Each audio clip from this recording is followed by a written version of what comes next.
mengenai tahdir-tahdiran ya. Ini fitnah yang memang melanda dakwah, terutama dakwah sunnah.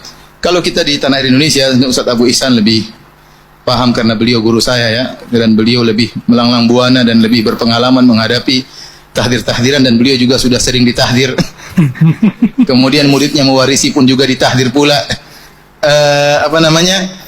Sebenarnya ini karena timbul atas kejahilan terhadap masalah khilafiyah. Ada masalah-masalah khilafiyah ijtihadiyah yang tidak boleh dipermasalahkan.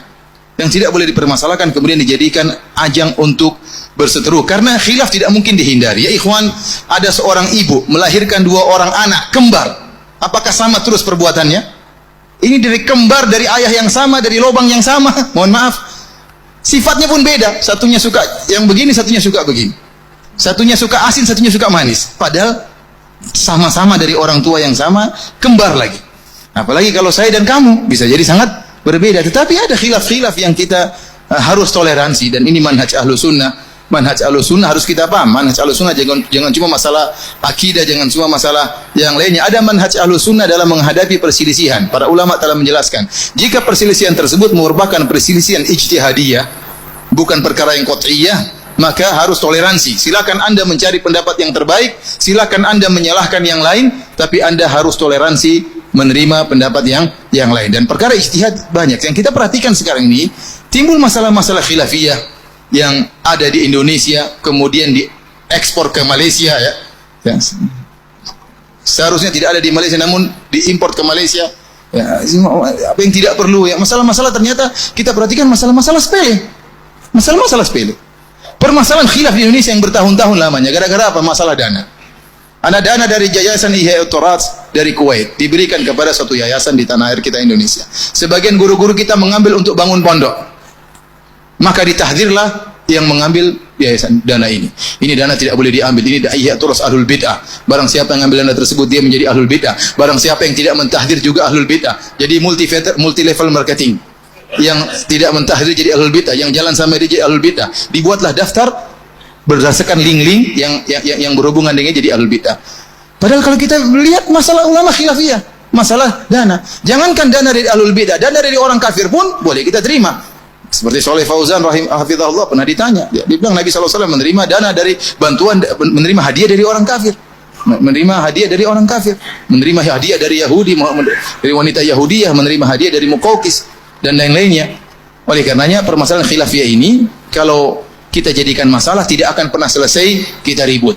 Contoh lagi, mereka ribut dalam pembuatan yayasan. Ada yang bilang yayasan bid'ah, ada yang bilang tidak, jadi khilaf, jadi ribut.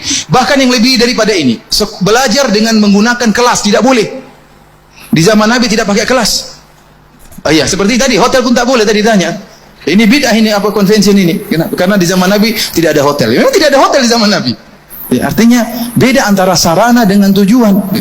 Sarana banyak, mikrofon, kemudian seminar, ini sarana, metode, tidak jadi masalah. Yang jadi masalah tujuan ente berdakwah, bagaimana caranya? Apa tujuan ente berdakwah? Mendakwakan tauhid atau bukan? Itu jadi masalah. Tetapi dengan metode menggunakan seminar, menggunakan buku, menggunakan mikrofon, menggunakan radio, menggunakan dialog, ini tak jadi masalah. Ya. Ini perkara kembali kepada masing-masing.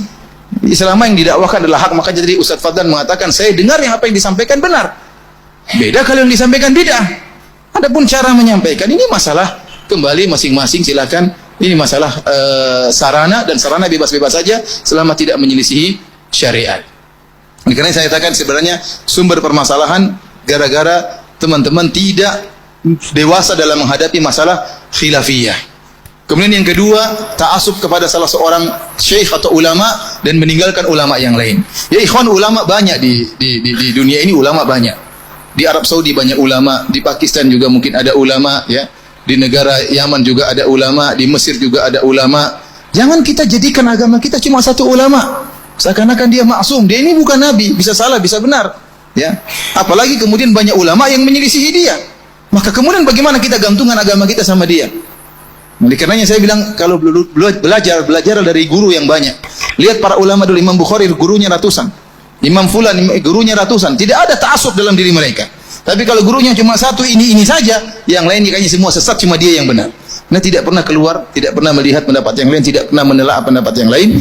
Inilah masalahnya ya kembali kepada kita sebenarnya. Kalau disuruh para ulama tidak khilaf, tidak mungkin. Saya katakan tadi, orang kembar saja bisa khilaf, apalagi dua bapaknya beda, ibunya beda. Ya, bisa terjadi perselisihan. Tapi bagaimana sikap kita menghadapi perselisihan tersebut? Kalau kita tahu para ulama berselisih, ya sudah, kita berlapang dada. Kita hargai saudara kita. Jangan kita bilang dia memilih pendapat tersebut karena ikut hawa nafsu, dia mengambil dana tersebut karena cinta harta. Ini tidak benar. Dia mengambil dana tersebut ternyata untuk buat pondok, untuk mengembangkan dakwah, dan benar berdiri banyak pondok. Ya, berdiri banyak pondok dengan bantuan-bantuan tersebut. Ya. Kata mereka, berikan saja dana tersebut kepada ahlul bidah. Oh, ini jawaban yang aneh juga. Berarti membantu ahlul bidah. Kalau tidak, itu dana kaum muslimin. Sementara Yayasan Ihya At-Turath hanya menyalurkan. Artinya saya katakan, taruhlah pendapat saya keliru, namun ini masalah ijtihadiyah. Kapan kita memaksakan masalah ijtihadiyah, pasti kita ribut. Maka perlu kita ahlu sunnah paham bagaimana manhaj ahlu sunnah dalam masalah menghadapi masalah ijtihadiyah khilafiyah. Bukan ini masalah qat'iyah, kecuali kalau ada dalil dari Rasulullah SAW bersabda haram mengambil dana dari Ihya At-Turath, maka tidak boleh kita ambil. Siapa yang ngambil sesat, bahkan bisa kafir menentang hadis Nabi SAW. Namun Al-Qurannya tidak ada, hadisnya tidak ada. Kemudian ini masalah istihadiyah, kemudian kita paksa-paksakan, pasti ribut. Maka saya nasihatkan kepada diri saya dan juga pada para hadirin untuk dewasa, kenalilah manhaj ahlu sunnah dalam menghadapi masalah ijtihadiyah khilafiyah, maka akan banyak permasalahan yang bisa kita hadapi. Wallahu a'lam bishawab.